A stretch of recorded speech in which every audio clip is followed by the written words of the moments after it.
I hate conspiracy theories, but I'll tell you one about, well, and this is not even a theory. This part I know is a fact.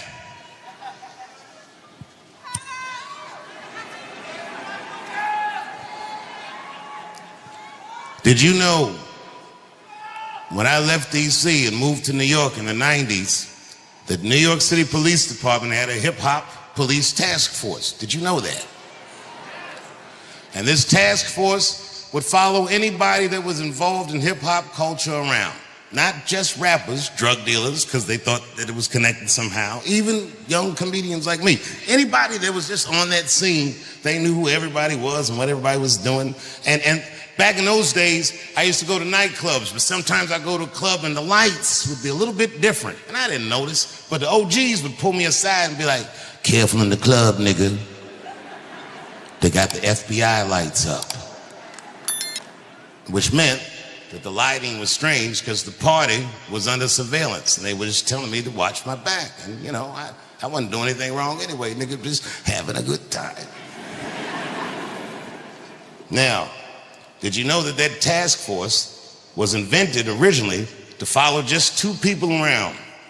Those people was a guy named Christopher Wallace, AKA the Notorious B.I.G., and Sean P. Diddy Combs. Now, why is that?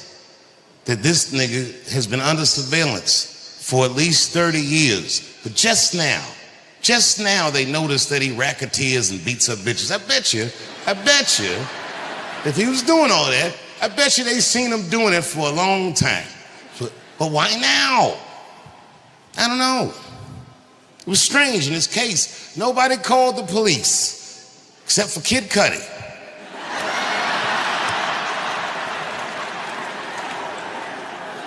And everybody called Kid Cudi a snitch.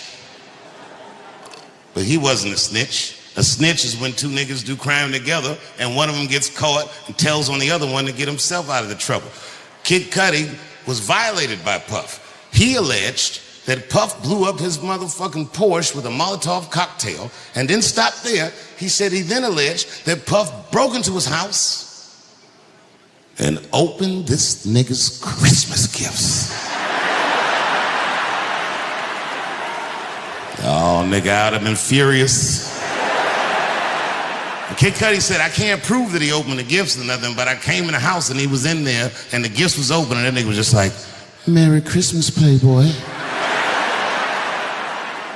So what was Kid Cudi supposed to do? He only got two choices. Either A, you're gonna have to do some gangster shit to this nigga that he's gonna have a hard time proving.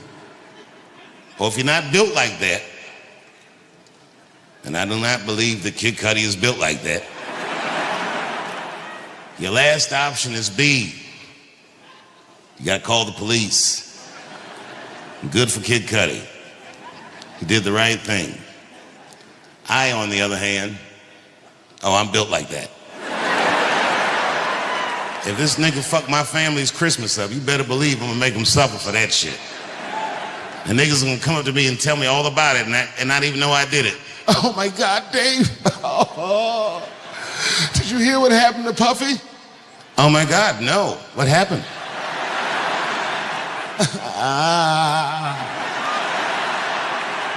He was jogging by himself in Topanga Canyon. A falcon came out of nowhere and killed this nigga. Oh my God.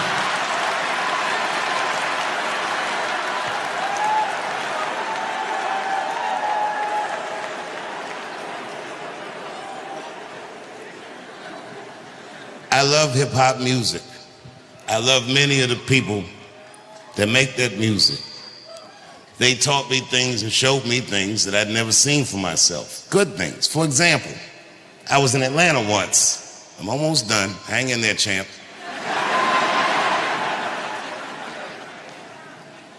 I was in Atlanta, and a rapper named T.I. called me up. Now, at this time, I didn't know him well. I know him better now, but I knew him well enough that he'd have my phone number. And the nigga called me up. He was like, "Dave, I heard you was in my city." He said, "I want to show you the real Atlanta." said, fuck yeah, nigga, let's go. He said, meet me downstairs in your hotel valet. So I went downstairs. I thought he was fucking around, but when I went down there, he was outside in the valet, sitting in a purple Phantom. This car must have been $1.5 million. Beautiful purple color with ivory white seats. It's the kind of car that you gotta have a chauffeur to drive, but for some reason, this nigga was driving it himself.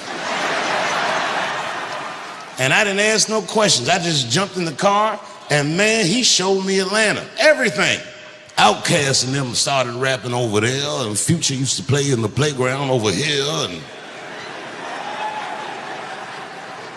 and then he slowed the car up and he pointed to a house and he goes, and Martin Luther King grew up in that house right there, and he raised his children over here, and that's the church he preached in over there. And then we stopped at a red light, and these little black kids rushed the car from either side of the intersection with water bottles. These kids in Atlanta, if you know, they're called the water boys. Their whole hustle is they sell water to people who are stuck in that hot Atlanta traffic. I didn't know that. I just saw these young niggas running up on the car, so I locked the door like, fuck that.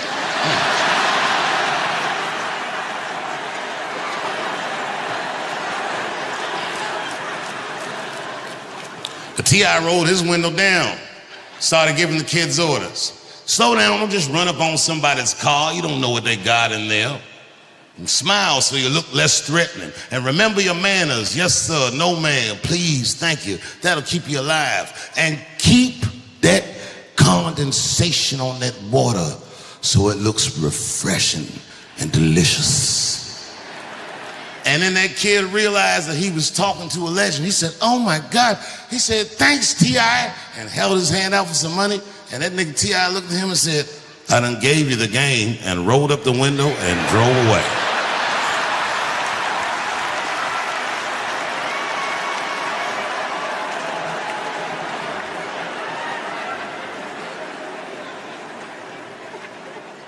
That night, I did my show, and when I got off stage, T.I. was backstage with a friend of his that I didn't know. I just knew his friend was somebody because everyone was acting all excited that he was back there. So I asked him, I go, yo, Tip, who's your man? And he's like, oh, that right there? He goes, that there is the future of hip hop. And I was like, nigga, will you just calm down? So then I asked the dude, I said, yo, my man, I said, what's your name? And the dude looked over, he said, I'm Nipsey.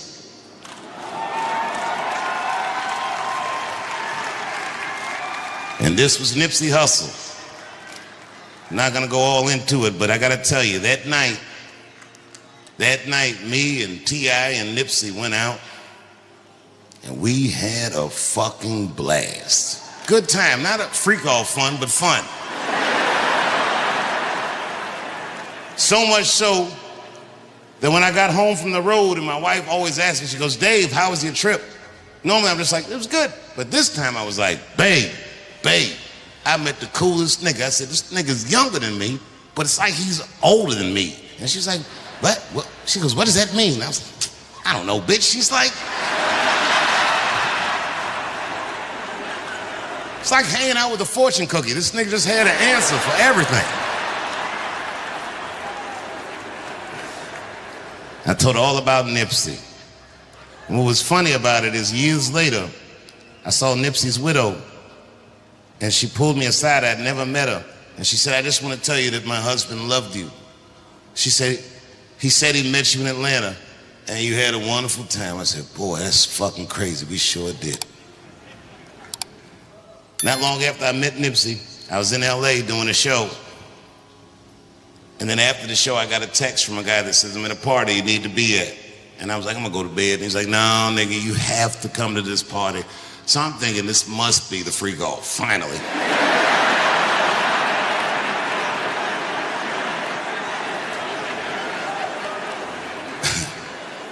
And the party was at a place that I'd been to 1,000,000 times, so I wasn't excited about being in that place. But when I walked in, it just was different. It was popping. And it turns out that the party was for Nipsey. Nipsey had been nominated for Rap Album of the Year, and everyone that he would have ever respected was at the party. T.I. was there, Snoop was there, Jay-Z was there, Puffy, before we knew he did all that stuff, was there. I was there, on and on and on. And as good as the party was, when I was partying, I was having fun, but I had a pit in my stomach because it reminded me of the 90s. And you can believe me or you cannot believe me. I'm just telling you how I saw and how I felt. They had the FBI lights up. I just felt like, man, this party's under surveillance, but I didn't think too much of it. And then I went back home to Ohio and I was taking a nap, and my wife shook me awake and she had tears in her eyes and she said, David. I said, what's going on with you? She said, your friend is dead. And I'm old now, so I'm like, bitch, you're gonna have to be more specific than that. I know niggas with gout.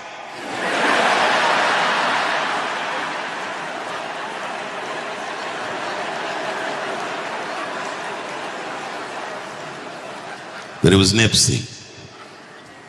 And this is why I feel for Charlie Kirk's fans, because I know what it's like to see someone you look up to and admire gunned down by a fucking nobody.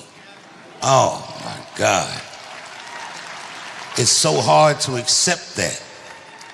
And if you looked on the internet and saw those terrible videos, because there was a very gory video of Nipsey's murder too.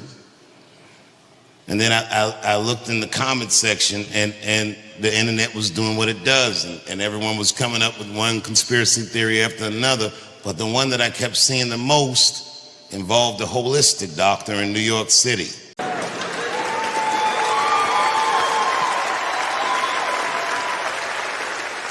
She did a famous speech. She said, ain't I a woman? Ain't I a woman? That's right. And listen. I supported the Me Too movement, but the whole time I thought that the way they handled that was stupid.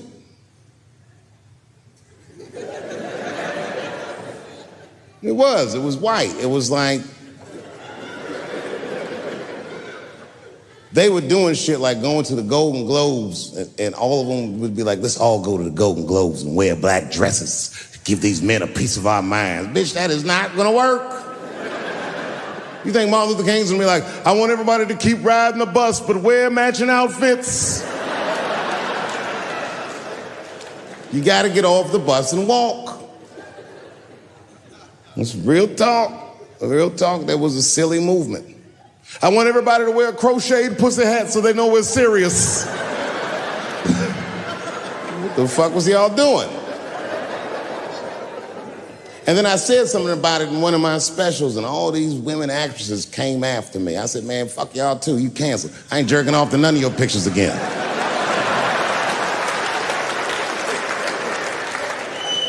They were like, who is he to tell us anything? I'll tell you exactly who I am. I'm the one that got off the bus and left $50 million on the bus and walked.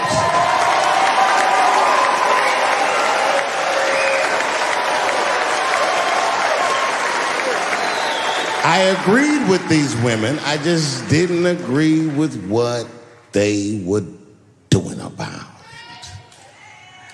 it. Right. No, it was annoying as fuck. Because if these women were serious, you know what they would have done? They all would have fired their agents. And they would have went to the mailroom of one of these big agencies and found a woman that was busting her hump in there and said, if you want to talk to us, then you have to talk to her. And if they did that, then she would be big and they would be big and nobody would get fed to Harvey Weinstein.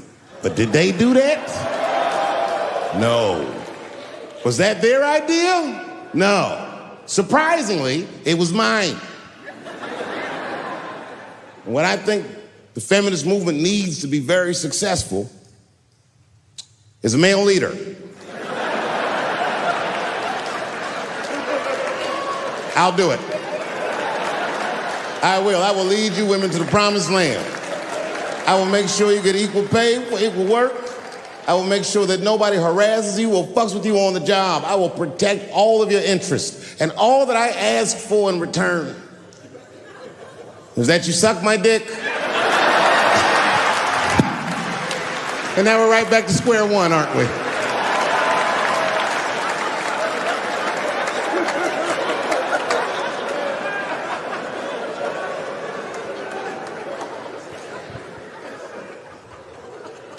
And now we get to the core of the crisis.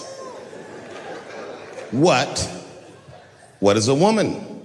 What is that in this day and time? Is there even such thing as a woman or a man or anything? Seems to be a question nowadays. Now listen, women get mad at me. Gay people get mad at me. Lesbians get mad at me. But I'm gonna tell you right now, and this is true. These transgenders, these niggas want me dead. I've gone too far, I've said too much. And I gotta tell you, I'm very worried about it. I'm not even joking. Every time I come out on stage, I be scared. I be looking around the crowd, searching for knuckles and Adam's apples to see where the threats might be coming from.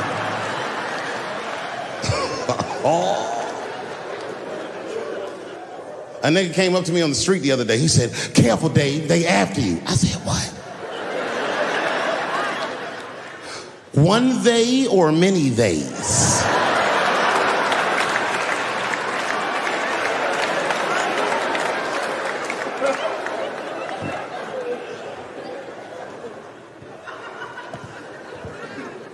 Before I even say anything about that community, you must know, and I hope you all feel the same way, I am not indifferent to the suffering of someone else. There's laws, the mean laws in our country. North Carolina passed a law once that said a person in North Carolina must use the restroom that corresponds with the gender they were assigned on their birth certificate. No. No, that's not a good law. That's a mean law. No American should have to present a birth certificate to take a shit at Walmart in Greensboro, North Carolina, where the baby shot and killed a motherfucker.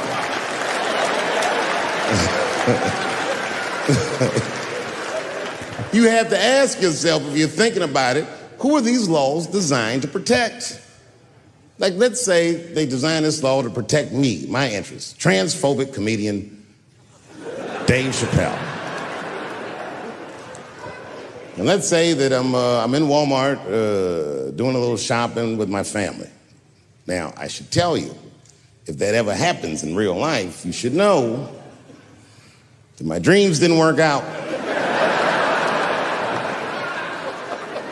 But let's say something goes horribly wrong, and there I am in Walmart with the poor whites rummaging around for mediocre goods and services.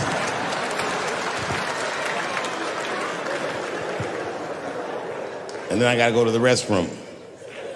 So I excuse myself from my family. I go to the men's room. Now I'm standing at the urinal taking a leak. And this is what this law is gonna do. And suddenly, a woman walks into the men's room. I'm gonna be like, that's strange. And then she stands shoulder to shoulder with me at the urinal. I'm gonna be like, bitch, what's going on with you? And then she hikes her skirt up and pulls a real live meaty dick out. And what do you think I'm gonna say?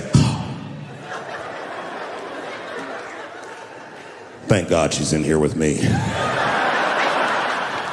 At least now I know my family's safe. No, I'm not gonna feel that way at all. I'm gonna feel very uncomfortable. I would feel better if it was a man with a vagina that backed up to the urinal next to me.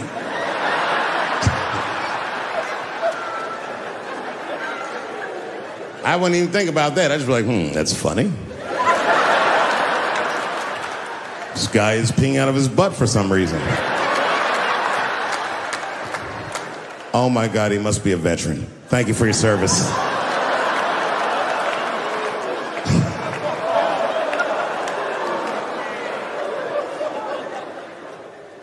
I'm not indifferent to people suffering because I know it's hard to be everybody. We blacks, we just got our first big holiday in a long time. Happy belated Juneteenth to the blacks.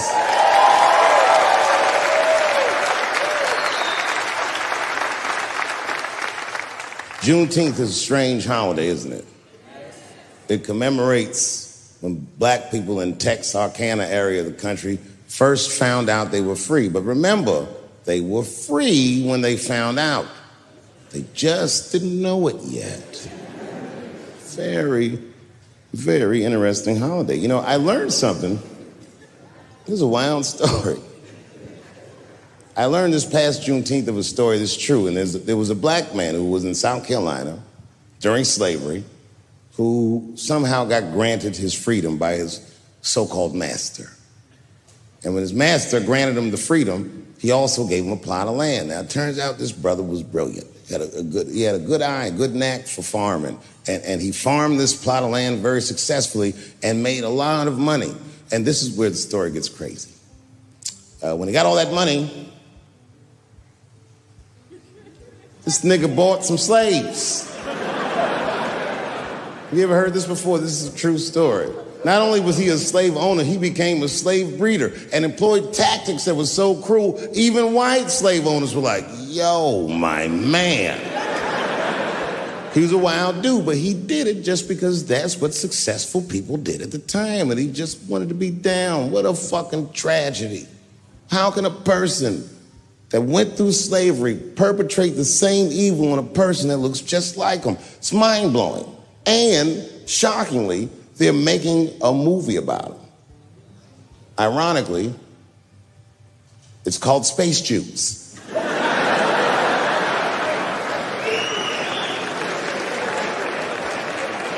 Space Jews.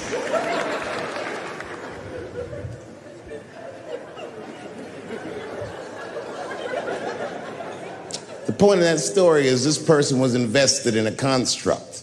That was the construct of successful people, and he just followed the roadmap of successful people. He followed what they call an incentive. Now, everyone struggles, but I'm very invested in the gender construct, personally, because I'm a man with kids and a wife, and I like that warm, wet, soft pussy that my wife has. This does not mean that I feel like another point of view can't exist. I was doing a nightclub in Oakland 16 years ago, and this is the first time that the trans community ever got mad at me that I knew about. And I was nobody. I just quit Chappelle's show. It was like a nothing hole-in-the-wall club, and I was doing some transgender jokes in Oakland. It was 16 years ago. My pronoun game was not as nice as it is today. I went too far. I said things like tranny and shit. I didn't know these words were bad, and a woman stood up and just gave me the business, started screaming at me, and I'm sure it was a woman, but she kept calling me transphobic and all this shit. I'd never even heard these words before. It's really weird. I didn't trip. I just gave security the look like, you know, get that bitch out of here. I kept it moving. And then she went to the press, and the next day, one of the gay papers wrote all the same things she had said to me about me in the paper. Misquoted the jokes and was calling me transphobic. And again, all these words, I'd never heard them before, but every time that I talked with anybody from that community since, they always repeat the talking points from that article. My least favorite of which being, and I hate this phrase, they say I was punching down on them. Punching down. What the fuck does that mean? Now fast forward. It's 2019. I'm in a restaurant in Ohio, a very nice restaurant. It's Thanksgiving week. And to be honest, it's not a very nice restaurant, but it's a nice restaurant if you're a white person from Ohio that's never been anywhere before. Picture Chili's.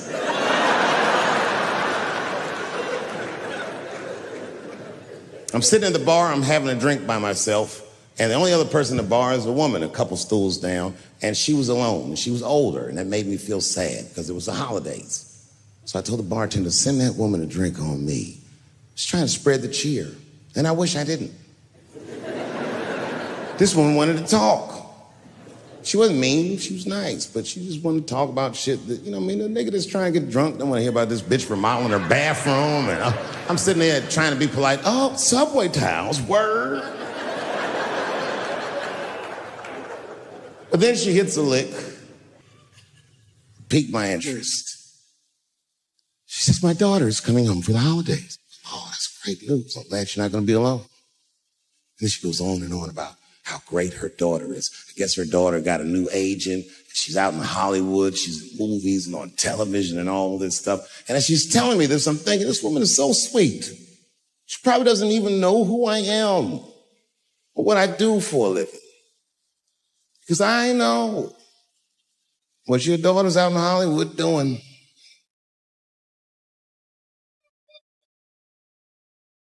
And then she goes, would you like to see her picture? Oh, now I don't want to see this woman's picture, but what am I going to do? I go, okay, yeah, sure, I'd love to see the picture. And I grab the picture, and this is all I say. This is all I say. Oh, she's very beautiful. And as she puts the pictures,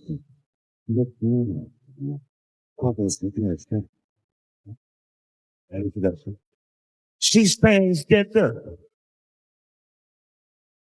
And I think to myself, oh, it's beautiful.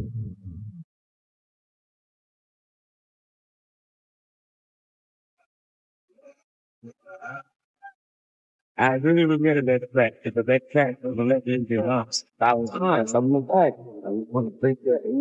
That so behind that fish no from that. If that food was just on a man. Let's say that, yeah.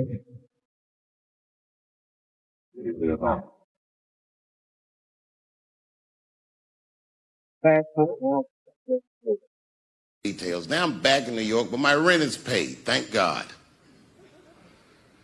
And I have $60 to my name. And a woman that I had met in Pittsburgh, a bad Dominican bitch,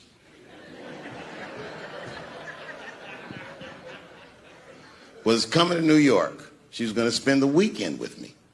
I couldn't wait for her to get there. She was coming that evening. But remember, I only had $60 for a whole weekend to entertain a bad bitch. Now I'm walking through Greenwich Village, and I see something I've never seen before. 3-card Monte. You know what that is? Yeah, the guy had the whole thing. The table was set up, and he had the 3 cards, and the crowd was hooting and hollering, and he was like, find the red card, find the red card, and people were playing. Sometimes they win, sometimes they lose, but it was really exciting, and I'm standing there watching it, and I noticed while I'm watching them play this game that the red card, the one you're trying to find, had just a little bend on the corner. And I'm watching it, and I'm like, yo, this guy doesn't seem to know that red card is bent. I'm going to beat this motherfucker. And I walked up to the table, and I said, let me play a hand. And I put my last $60 on that table, and he starts to shuffle and find the red card, find the red card. And I kept watching that bent card go around the table, make sure I kept my eyes on that bent card. And when he stopped shuffling, and he said, find the red card, I pointed to it with confidence. Here it is right here. And he flipped it over, and it was black. And he took my money. I couldn't fucking believe that. How did this nigga do that? Was that magic or sorcery? I was confused. So you know what I did? I sat there, and I watched him for a real long time play the game. And I realized that all those people who was doing all that hooting and hollering and betting, my God, they were his friends. They were in on the whole thing. I felt so wronged. I felt so stupid. And then the next sucker came up to the table and was about to put his money down. And I said, fuck that, man. Don't put your money there. All these niggas is in on it. It's a trick. And when I said that, the guy that was dealing, and this motherfucker was huge, snatched me up by my collar. Feel how strong he was when he grabbed me. I was a skinny little guy. And he was going to maul me. And the only reason he didn't, I'm sure, is because he saw the fear in my face. And that fear, he looked at me. I saw his eyes go from hard to soft. He softened. Then he looked at me like the way a father would look at a child. And he said to me, young man, don't ever come between a man and his meal. I never forgot that either. Most niggas would have to run the streets for years to learn a lesson that profound. It took me 2 seconds. Never get between somebody and their paper. Taking a man's livelihood away from him is akin to killing him.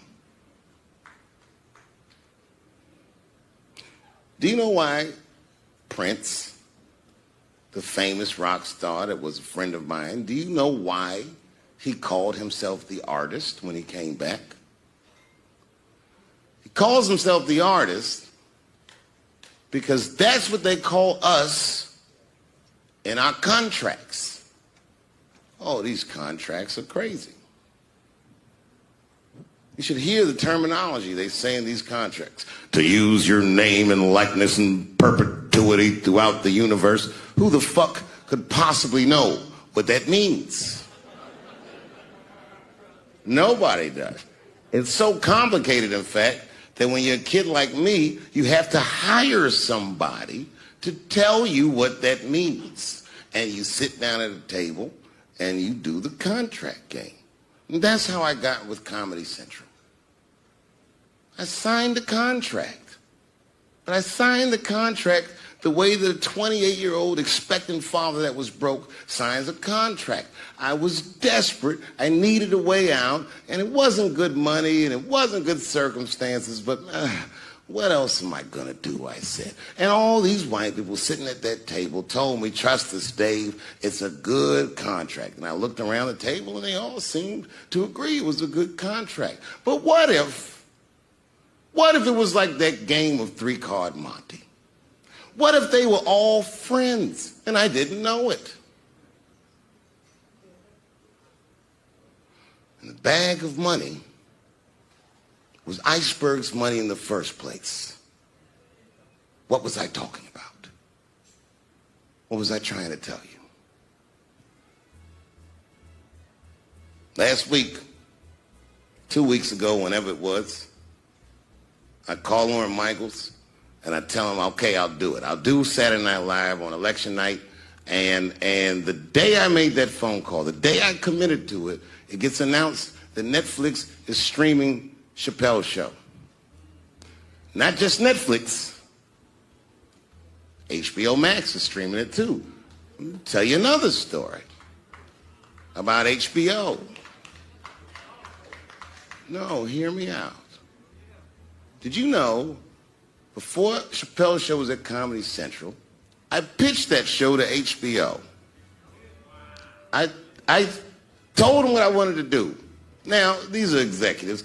All they have to do is say, yeah, we'll take it, or no, thank you, we won't. But they didn't say either of those things. They went too far. They said, literally, what do we need you for? That's what they told me, as they kicked me out of the office. What do we need you for? And here we are, all these years later, and they're streaming the very show that I was pitching to them. So I'm asking them, what do you need me for?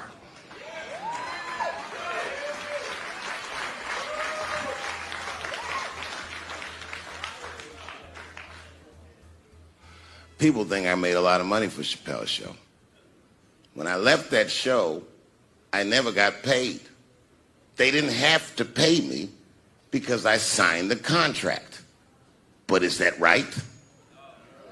I found out that these people were streaming my work and they never had to ask me or they never had to tell me. Perfectly legal because I signed the contract. But is that right? I didn't think so either. That's why I like working for Netflix. I like working for Netflix because when all those bad things happened to me, that company didn't even exist.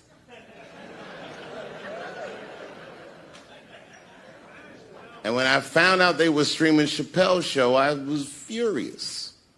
How could they not know? So you know what I did? I called them and I told them that this makes me feel bad. And do you want to know what they did? They agreed that they would take it off their platform just so I could feel better. That's why I fuck with Netflix, because they paid me my money, they do what they say they're gonna do, and they went above and beyond what you could expect from a businessman. They did something just because they thought that I might think that they were wrong. And I do. I think if you are fucking streaming that show, you're fencing stolen goods. They stole that from me. They just took it. And I'm not up here trying to tell you guys that I believe that Comedy Central gave me a raw deal just because I'm black. I believe that they gave me a raw deal because this fucking industry is a monster. It's the same monster that these Me Too bitches was trying to tell you about. But they hate the monster for how it fucks. And I hate that monster for how it eats. But my God, man, it's the same monster. When I quit the show, all my friends would say, well, fuck them, Dave. Why don't you just do Chappelle's show at another network? Yeah. And why doesn't a slave run from one plantation to another plantation because the master over there might be nicer? My God, man, I was trapped. You know what? Tell you the truth. I've even thought about coming back and doing another Chappelle show. Well, but if I do, I can't call it Chappelle's show because my name and likeness is being used by them in perpetuity throughout the universe. It's in the contract.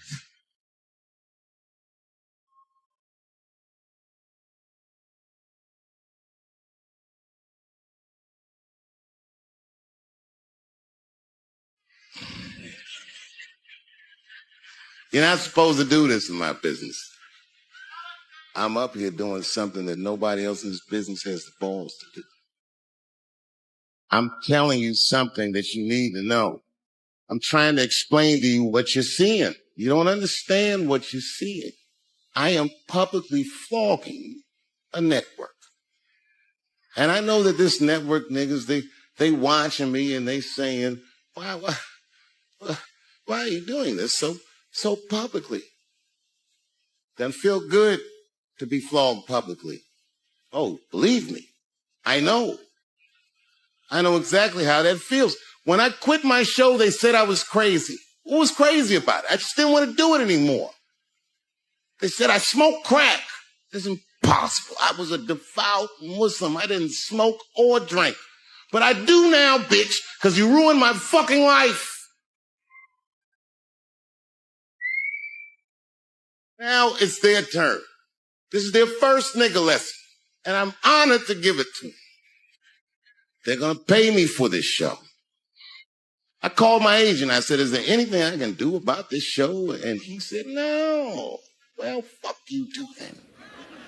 If you want something done right, I guess you got to do it yourself. So I'm not going to the agents. I'm coming to my real boss. I'm coming to you. I'm begging you. If you ever liked me, if you ever think there was anything worthwhile about me, I'm begging you. Please don't watch that show. I'm not asking you to boycott any network. Boycott me. Boycott Chappelle's show. Do not watch it unless they pay me.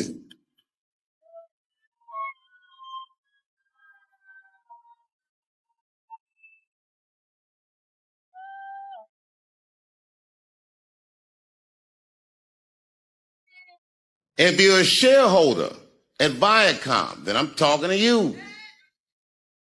Because all that shit that they do to us, well, they do everything for their shareholders. That's what they told me. So if you're a shareholder in that company, tell them it's wrong. You don't believe that it's wrong, then fuck you too. You know what's in the hot dog? That's probably a bunch of people that's comedy speak black coming on the podium. They have no idea what I'm talking.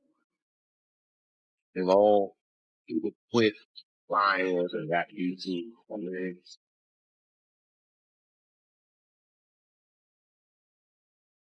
whole bunch of new young people there, and they're probably looking like, what is he talking about? They may not actually know what the fuck happened. I'll tell you what I'm talking about. Go downstairs to your accounting department, open the book, see what that show made, and look at what you paid me. That's exactly what I'm talking about. You're going to pay me.